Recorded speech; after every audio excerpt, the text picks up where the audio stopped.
Alright guys, welcome back to the channel.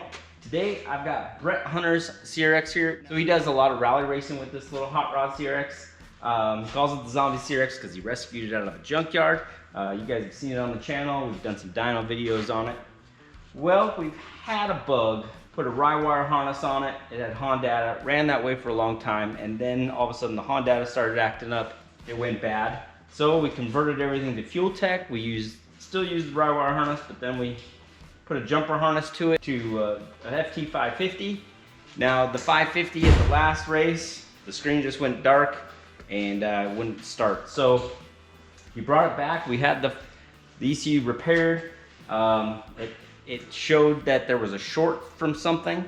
That's led us kind of to believe there's something up with the harness, because we did get the 550 fixed, put it in, and after just kind of tooling around the parking lot here, the screen went black again. It still works, but I don't have a display. So that set us back a little bit. We're supposed to go racing this weekend. I'll be up there with Brett hill climbing this car. So we ended up just quickly ordering the universal 4-cylinder harness from fueltech.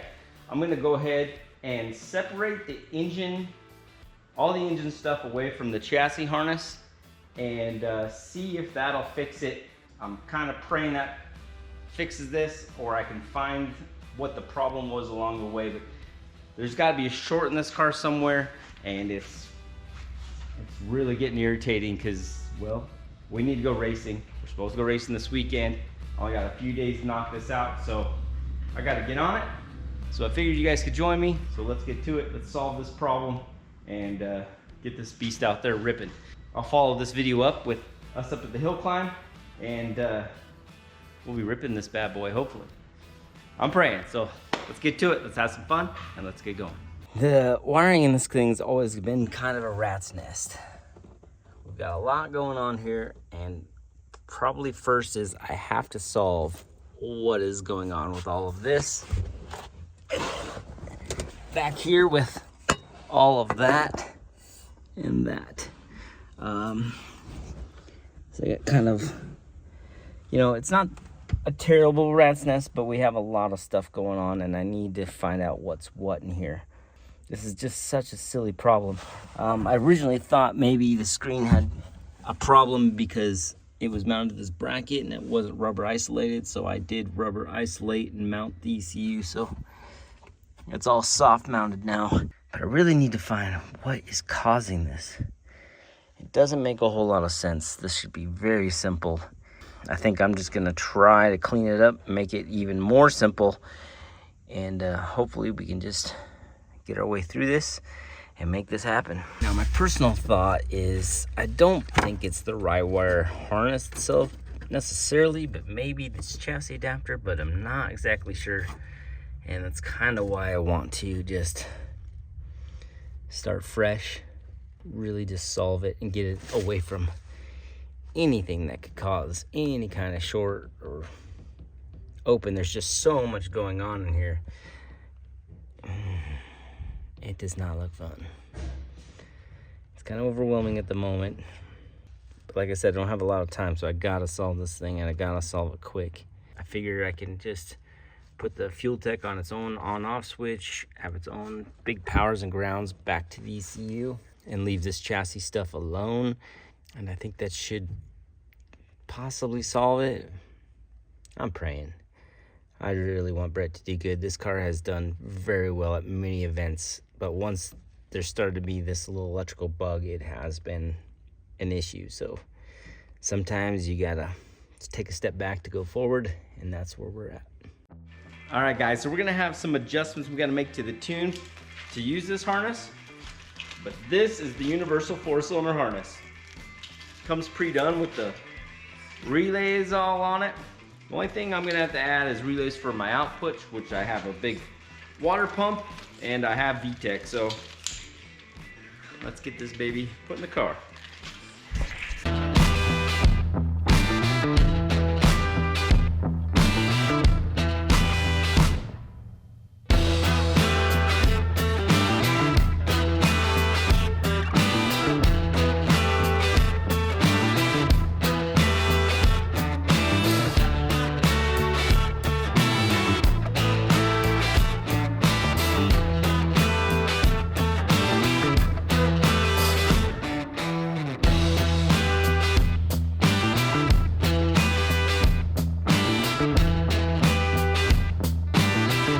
when wiring the fueltech, I like to just recycle these clips.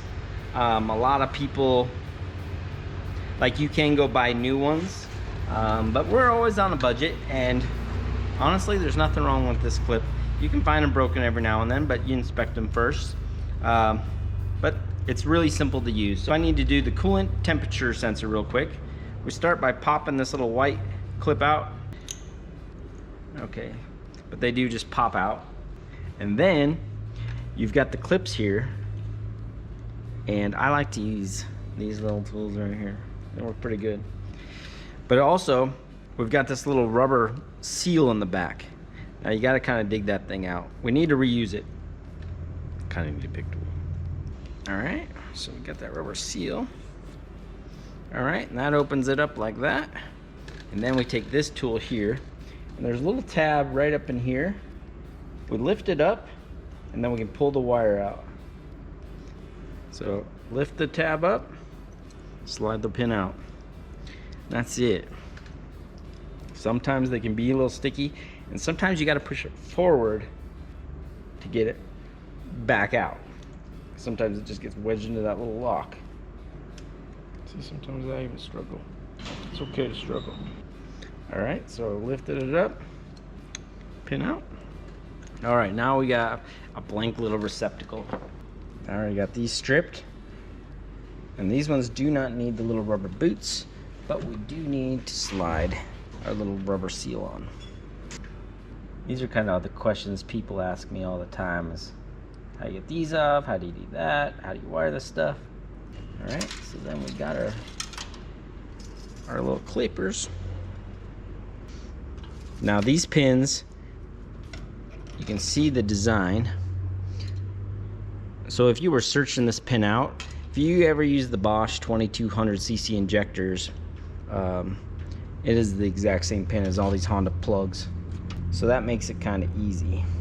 You want to use your W crimps, give it a good push. You do not want this stuff to come apart. And just give it a little. All right. And that one's sweet. That's why I'm such a hoarder of factory harnesses, because I keep all the little receptacles. Just like that. We got a happy pin. Happy pin. Give it a little pinch. All right, so that's all ready to go. Now, a Honda, you can see that little, it's kind of a little wider spot there. Now that's the top, and then the ground side goes to the top. So I'll just slide that baby in as well. Maybe. All right, just slide that in like so. I have to do the signal as well, just because. And the signal on big side down. And so many people are afraid of wiring, but once you do it, it's kind of a nice feeling. You hear that little click.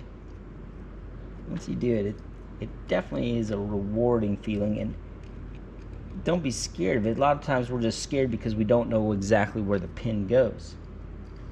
Once you start to read and learn, it ain't so bad. I mean, my son was scared, Jamie's scared. All these guys have been scared of wiring, and then once they do it, they see it's no big deal. So I suggest, you can even get some old harnesses from the junkyard and start learning. Start teaching yourself a little bit. Because once you know the wiring, then honestly, a lot of the rest is easy. The wiring does not have to be scary. It doesn't have to be just wires tied together and taped. When you do it this way too, there's no pigtails, so everything looks real nice and people like your work. All right, and that is together. Then we just take our white lock, and that just slides in like this. A good push, and there we go. That one's ready to go, and that's the coolant temp. All right, next I've got the Honda distributor plug.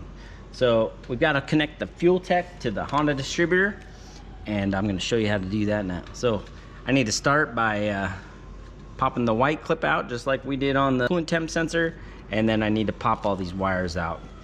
This receptacle is actually from like a wideband on a VX car, but it's the same plug, so receptacle will work perfect. And get this out.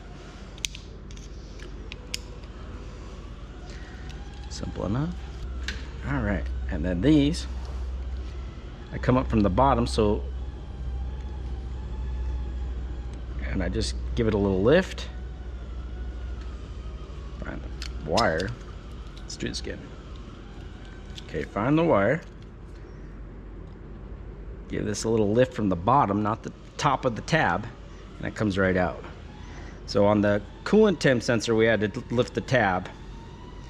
On this one, we lift it from the bottom. Because there is a tab on top that kind of locks it, and you can see you can lift it and try to get it all day, but you won't. So if you come up from the bottom, it comes right out. I'll do a few more just so you guys can see. Let's get detailed in there. See? Quick. Like I said, I just want the receptacle. I don't need any of these other wires. Just to try to pick it up today, and I'm like, ah. I'll keep trying. He's got a rally coming up or something? Yeah, I'm supposed to go with him. That'd be cool. Like a hill climb. Yeah, sweet. Stomach feel any better? I think you got what Chach got. This must be a stomach virus. And Yeah, you're using a universal, so the coils are already wired for those coils. Dang it, Gordy just fixed that. not this one. Not that one, okay. Soon enough, though. Right, though? They are already wired, huh? Coils? Smart coils, not K coils or nothing. Right, no, that's what I'm saying. Yeah, but I ain't got time to mess with all that. I'm just gonna go this because it's the same tune. Oh, I guess you would have to retune it, but I mean, otherwise it would just be picking coils in the morning from Tim's. I could put ends on this. Really Yeah, I quick. don't even have morning. I don't even have that. Like, it has to leave in the morning. I have today, so it's like I'm here late at but night. They just be plug them in. The ends would already be done with coils. I mean, Yeah, I see. these are already. This is already wired for smart coils. It would just be plug them in, make sure it's good, get on the way. But it would still be a hassle. I get what you're saying. I'm trying.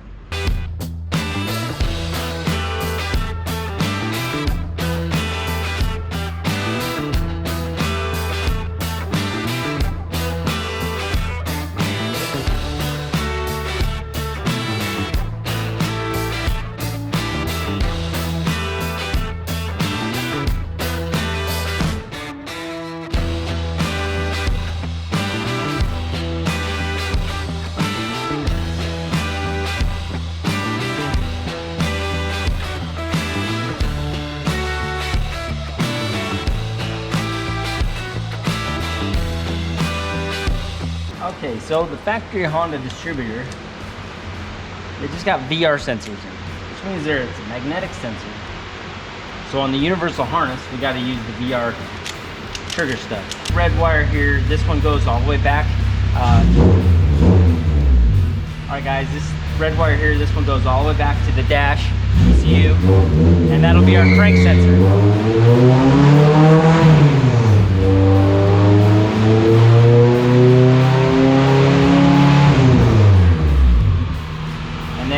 This white one is going to be the negative side of our crank sensor.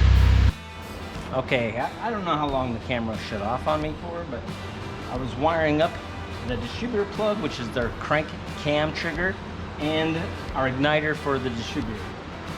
So basically, I've got my red wire that goes from here to pin A19 at the ECU.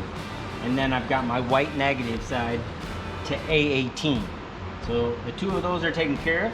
Now I run my gray trigger wire, my gray coil output, which I'm using coil output 1.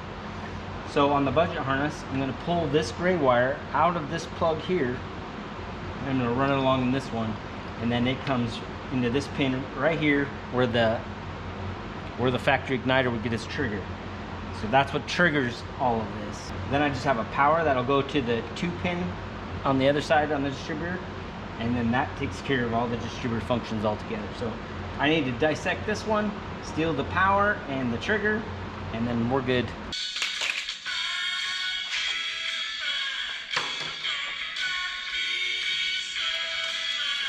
All right, we got the distributor all done. So we've got our crank sensor and we've got our output to the igniter. So that'll fire that up. I also had to take power to this wire right here to power the igniter, and that should give us some fire. Right. Look at that bad boy, huh? So sick. So guys, I've been out here ripping on this little Audi A4. ECU Masters. We are making a number. This next one should be even better, so we'll try to get a little video of that. And I'm almost done wiring this. It's coming together. I only got 1 day left, so I have to get it done.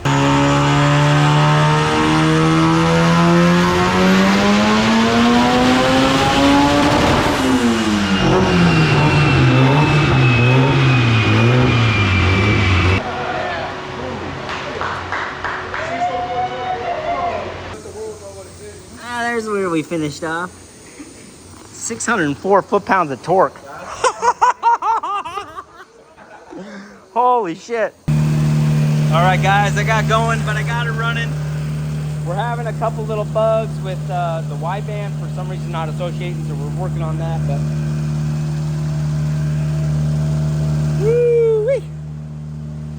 We don't have much time left. We leave in the morning, so I'm pushing. So bugs are solved. What we found was we had a bad nano as well. So whatever the short circuit was in this car, from this wiring harness or the car's wiring harness or whatever was going on, because I did pull out a big pile of wire too. Anyway, there's something that shorted, and it shorted the ECU and the nano. It's got Skiddy's ECU in it now, temporarily, and we just had a new nano here, so I just threw that in, and everything is working. Something to note, these wires here, I had to actually flip the polarity of the trigger sensor here, so keep that in mind when you're doing these. I went by the book, as you guys saw, but you need to flip those. I metered Boomslang's harness, which is what we had in it before, and that is how they had it wired in from Boomslang. So we did that. It cleaned everything up. Runs great now. It's idling high, but that's just because the line to the blow-off valve's off. Yep. So it's like back to normal. Couple little things, and I'm back to the original tune, not all the stuff we were screwing with. Right? Perfect. So Thank you. we should be good. I have to wire the fan first thing in the morning. Just a little bit of stuff here. The new Yeah, nano. I'll just do that now, so it's just done. I don't want Yeah, to. mount the new nano, tie up some wires, do the fan, and I think you're good. I think so too. Good work, dude. It was a lot of work. To You did great. To the end. day or whatever the temperature was. Yeah, you did great. Yeah, I was cooking today. It was literally over 100, and it was like, whoop. I think I'll visit the wiring again in this car and really make it something When it nice. comes back, I might as well just bring it back and let's just finish. Because I'm not that far away. A little distribution, a couple bus bars, and this thing could just be There's probably absolutely straight. 10 pounds of wire to still come out of there. Yeah, and there's things, I just need to check with him what some things are and how we could revisit those. I feel like there's a lot of stuff that's in there for him that he doesn't even use anymore. I do too. You know what I mean? Like, I feel like there's three Gauges and other stuff. There's like 3 different radio setups in there. Yeah, and with the fuel tech, we have all those gauges. Like, let's get it out of there. Yeah, and that's why he told me he didn't care about the gauge cluster. That's why we got rid of this. Yeah. You know, the only reason this stuff went in originally was because that harness fixed a problem that the factory harness had. And Well- then we started having problems with the Honda. Yeah, and it, so then we it literally it cooked was- a Honda Yeah, first. and it was we need to race in 3 weeks. Yeah. So instead of rewiring the whole car, we got a jumper harness, and it kind of worked. Yeah. Until Until you got to the fried track. That, and Yeah. then it, you know. Once he fried a fuel tech, then we're like, oh, now we have to visit it. And I originally thought it might be because these was hard mounted. Wasn't that? No. I rubber isolated it, and it did it again. So, and it did it just tooling around the parking lot. So It never left the shop. Yeah, so this is the kind of stuff you do when you fight, and you can scratch your head, or you can just try to visit why things would go that way. And I did find a huge mess of stuff that was powered and not tied to things, factory wires that were not tied to things, and bare. So it could be any of that. This harness, engine harness, I made on its own. So if the rest of the car were to burn down, it'd still be running. That's how I looked at it. So I think that's the way to go. The only thing you're using from the factory harness to the fuel tech is the starter, but it's not even through the fuel tech. No, the starter's not through the fuel tech. No, that is on the factory harness. Nothing. All right, well, I got to do the fan. I'm going to quickly mount the Nano before I leave, so I just know it's done. And we're going to call it there. All right. Yeah, wake his ass up.